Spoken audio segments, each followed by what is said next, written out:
Hi, it's Dre Griggs with Obsidian Wisdom. Today we answer the question, how to determine your retirement timeline and your savings needs.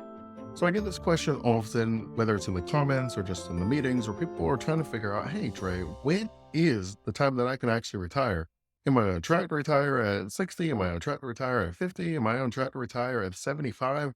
There's a number in our mind, and we just want to know if we're on track.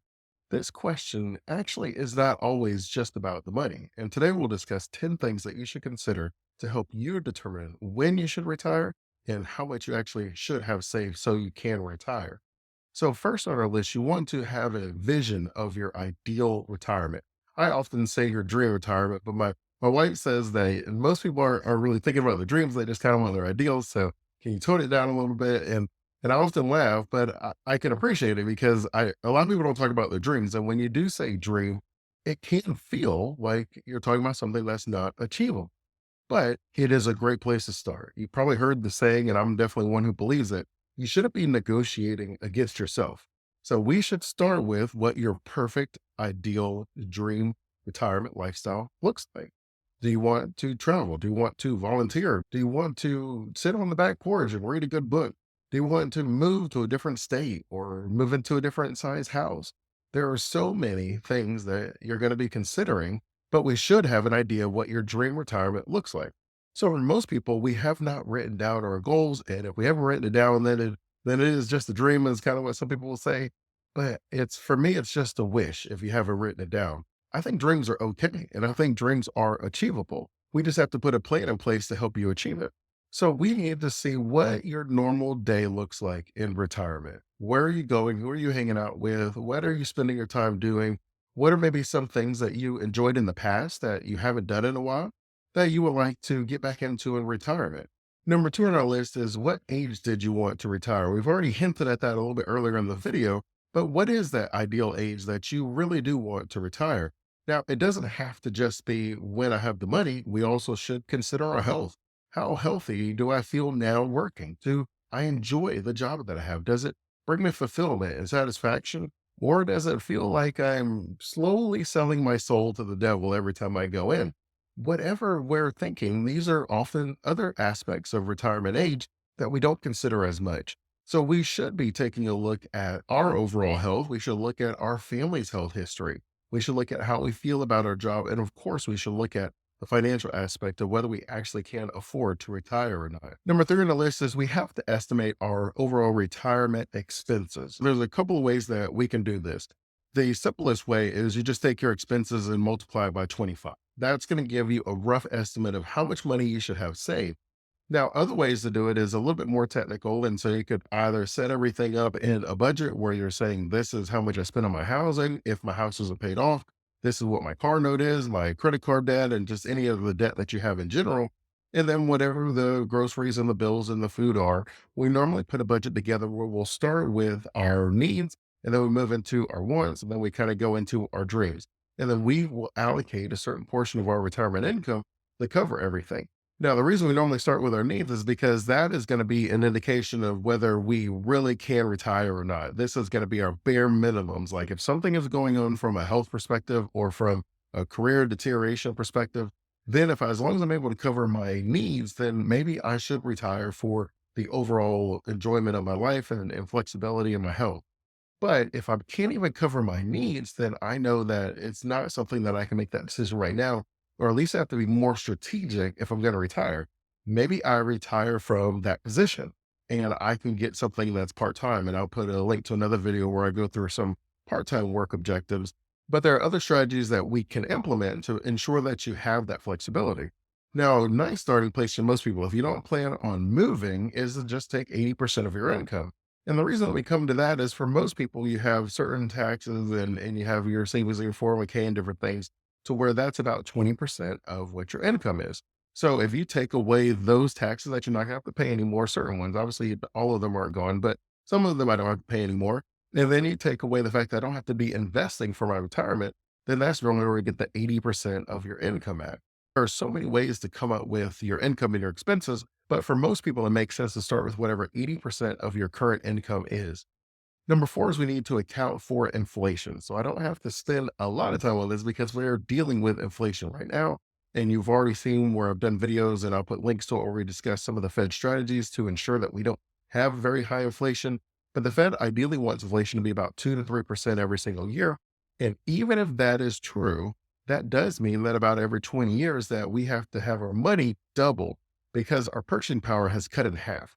And so you can see when you really talk about anything, and we can use examples of the Dollar Tree where they raise their prices from a dollar to a dollar 25 to account for inflation, to the price of gas, to the price of really a whole lot of different items, that you can see that the price of things goes up. And if my investments are allocated in a way that at least keeps up with inflation. So in this example, you have all your money sitting underneath your mattress. Well, that means that your money is actually losing to inflation every single year, that you're losing 3% from your portfolio every single year, which is why before you plan on retiring, you should take a look at an inflation calculator to determine how much do I actually need over the life of my retirement. A lot of times we look at how much we have coming in and we look at how much we have our investments growing by, and we say, okay, that means I'm good. I hit the magic number.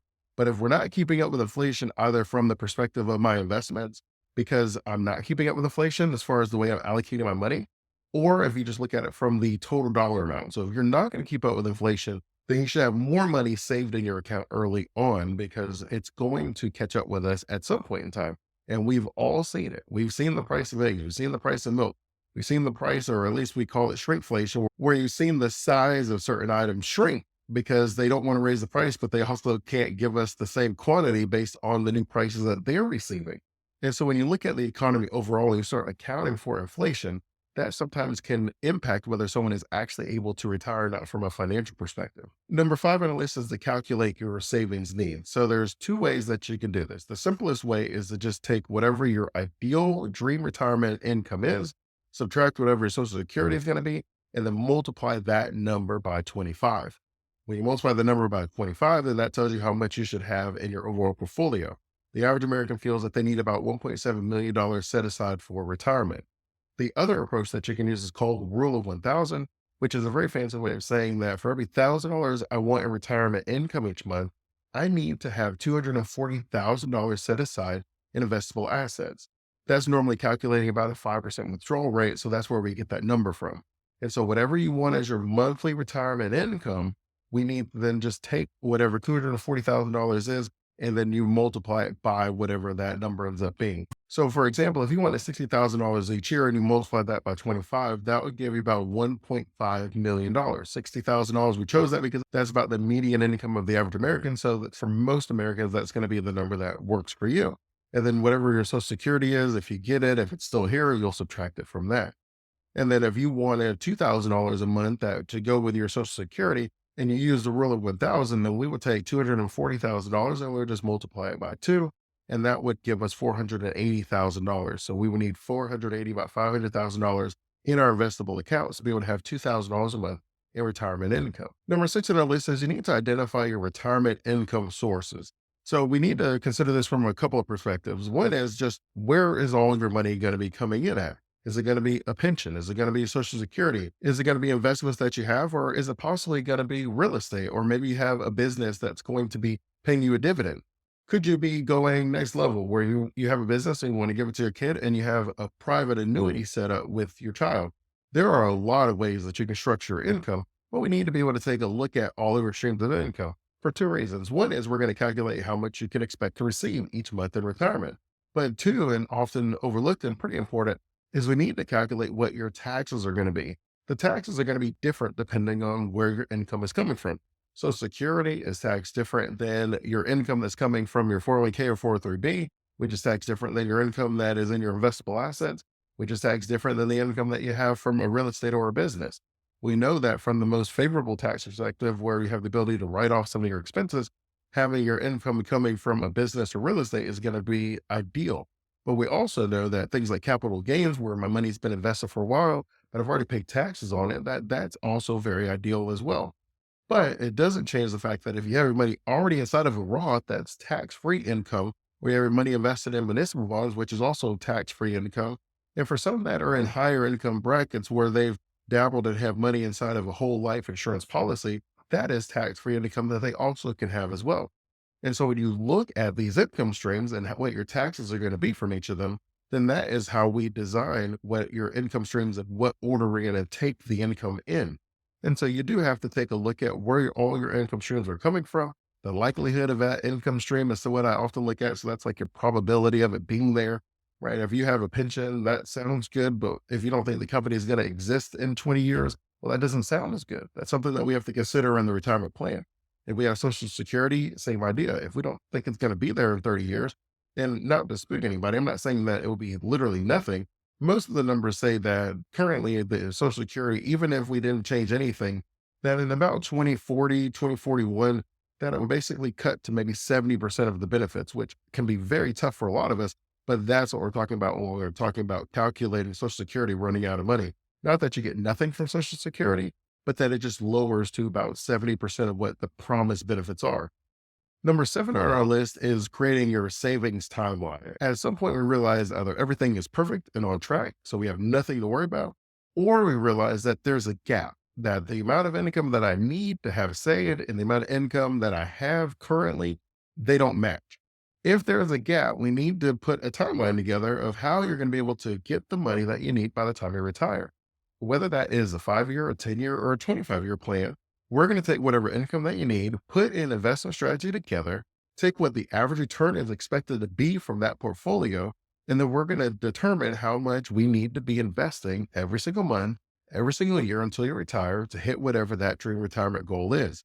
Now, we can make adjustments on the other end where we adjust the lifestyle. But for me, if we have the time, we should always go for the dream. As I just mentioned earlier, we're not negotiating against ourselves. We start with the dream, we work towards it, and then we can make adjustments as we go along because we don't know what's going to happen in the future. So there's no reason for you to settle now if you have time to possibly achieve this goal. But we do have to put an actual plan together because the number is just very large and it doesn't make a lot of sense as far as how I'm going to achieve this number. Even when I say, well, the average American feels that about 1.7 million is needed, a lot of people are sitting there saying, well, that's not going to happen for me. But if we're able to put a plan in place and we're able to say, well, actually, for you to achieve the 1.7, all you have to do is invest this amount of income every single month. Well, then it feels a little bit better because now I have the steps that are necessary where I'm like, okay, all I have to do is this exact same process. And then I have a high probability of having success. And that's true for most things that we get overwhelmed at the idea of the goal because we haven't put the plan in place. If you put a plan in place, the numbers show that it not only increases the likelihood of us achieving our goal, but it also decreases the stress that we feel along the way. And so we always want to be able to have the nice plan in place that is aligned with our goals, that we do check in periodically because life does happen. Things do change. We do pay off bills. We do move. And as things change, the plan should be changing. As number eight on our list is to consider your healthcare expenses. So we talk about healthcare a lot because a lot of players don't. There's two things that are very important for healthcare. Number one is just what the overall expense is in your retirement. The numbers showing that Fidelity did a phenomenal study where the numbers show that it's about $150,000 over the life of your retirement for the average retiree. That it's about $350,000 over the life of your retirement for the average couple. And then if you consider it from the long-term care perspective, we know that 7 out of 10 people 65 and older will have at least one long-term care episode. And whether you have a home health aide come or whether you go to an assisted living facility or whether you have like physical therapy or something like that, that we know that it's about $50,000 every single year that has to go towards long-term care. So we have to have all of these things as a part of that overall income that we need to have in retirement because it's not always going to be rainbows and skittles that life happens, things happen. I know that when I first retired from corporate America, I was very healthy. I was in my 20s. I felt like there was no risk in me not having healthcare insurance. Well, that year, I ended up rupturing my patella tendon, which doesn't sound good, and it wasn't good. So I ended up having a surgery that I needed for that. I ended up catching malaria going to Nigeria, right? Write that on your bingo card. Well, I had to stay in the hospital for, I think, like 3 days dealing with that as well. And I've had health insurance before that, and I've had health insurance since that. And I've had no problems at any time except that one year. That sometimes life happens. That's just how the game of chance works. And so ideally in our retirement plan, we already have considered healthcare expenses that we've already considered the unexpected and worst case scenarios. And if we're able to cover them, fantastic. If we're not able to cover them, at least you're aware of it. And it's something that we maybe can cover partially, or at least something we can do from a preventative healthcare where where we meditate and we go on walks and we eat healthier, that we do as much as we can to mitigate the risk of needing to spend a large amount of money on healthcare expenses in retirement. Number nine on our list is we should run the numbers regularly. And all this is a very fancy way of saying that we should be reviewing our plan. That maybe last year I had estimated that I would have a 10% return on my investment, but I had a 20% return. Okay, that means that we are ahead of plan. But it's equally true that maybe I estimated to have 10% in my investment, but I only had 5%. All right, well, that means that we're falling behind the plan. This doesn't mean that we should make drastic changes to our investment strategy or the plan overall, because as we mentioned, most of the time we're giving you an average return, which of course is just a very fancy way of saying that, yeah, it's true that some years are going to have great gains, some years are going to have less than stellar gains. And on average, it gives you that number. Not that we believe you'll get that number every single year. So normally we just want to take a look at the fundamentals of why we chose the investment strategy that we chose. And if the fundamentals are still there, i.e., I still like the management team of that company, I still think that's a great sector to invest in. They still control their debt pretty well. And I think their future outlook is still pretty bright. Then there's no reason for us to change our strategy. But if something significantly changed in either the fundamentals of the company or the industry as a whole, i.e., I felt really good about the newspaper industry, and then all of a sudden people don't read newspapers anymore, well, that would be a reason to change that investment strategy. Or you felt good about media as a whole, and now everyone has a streaming service, so you're not sure what that looks like. Well, if you're comfortable about the future, that would also be a good reason to change your investment strategy. We're not out here trying to gamble with your retirement dreams. We're trying to build enough income for you to purchase your freedom and your family's freedom so that you can enjoy your retirement life, that you can have all of the time to spend it exactly how you want to. And ideally, that means that we have to make sure that we're just following up with our plan. And anytime that there's market fluctuations, where there's like COVID or a great recession or something, we have to take a look at our investments and see how are we allocated? Are we comfortable with the future outlook of the economy? Any of these from a macro perspective, where it's the entire government, to a micro perspective, where it's the companies that you're investing in, these are all things that we should be taking a look at periodically. I'm not telling you to be a day trader and look at it every single morning, follow the ticker on CNBC every single day. But I am saying that whether it's once a month or once a quarter or once a year, that you should be looking at your investments just to make sure everything is still on track. And our 10th and final strategy on determining your retirement timeline and your overall savings needs is, of course, to seek professional advice. Whether or not you have a financial planner or a CPA or an estate attorney in the plan the whole way through is up to you. But the idea of just going through the entire process on your own, I would say you should at least get a second opinion, that you just have someone, right? Pay someone for an hour of their time to look at your plan, to go through the pros and the cons, to use their fancy software, obviously, if they invested in it, to be able to stress test your plan. There are certain things that we have access to as financial planners that just aren't available to the average investor. And that is for a variety of reasons. Number one is obviously, if I'm building something for a consumer versus a business, it's going to look different. And I don't think that would surprise many people, that businesses have different needs and expectations than a consumer. That someone who is a financial planner and someone who has spent the time and has the expertise and the knowledge, that they need a more robust process. And I would even describe it if you just look at a book, right? Like if I was to get a retirement book, the retirement books that I read look more like textbooks. They're very boring and they have a lot of numbers, and it's not something that the average person is going to read. It's not to say that there's not exceptions, but we're saying that there's a textbook for a financial planner who's doing it as a business. And then there is a retirement book that kind of takes the textbook, makes it a little bit more interesting, a little bit more stories, and they try to make it a way that the average person can understand it. And it's not a slight to really anyone. It's just saying that depending on what you're designing something for, it will adjust the way that you create it for that person. And so when it comes to seeking professional guidance, all we're really saying is if someone does this every single day, that they've seen different things, some things that surprised them the first time, but because it's happened so many times, they're not surprised anymore. That wisdom is something that is almost immeasurable. And you guys know I'm big on wisdom and the idea that you can have the knowledge, you can look up a recipe, you have the understanding, and you've probably made a couple of cakes and you kind of made some adjustments along the way. But then wisdom is this idea that I can consistently get the right results, that I know exactly what I need to do, what temperature I need to leave the ingredients out at, the best salt and the best sugar and the best flour that gives me the best flavor. And we even know that our thermostat is not quite the way it should be, and that we adjust how long we cook things because we've done it so many times that we know that our oven burns things just a little bit quicker. And we think of it from that perspective that you're going to retire and plan your retirement one time, and that you could talk to someone who has retired and planned other people's retirements dozens of times, that I believe that it would at least be in your best interest to consider seeking professional guidance. If you found value in this video, I just want to say thank you for your time. I do not take it for granted. I appreciate you always being here with me. If you have any additional questions or are interested in creating your own wealthy retirement blueprint, then all I ask is look in the show notes. I'll put a link there for you to be able to have a conversation with me. Until next time, stay safe and enjoy life.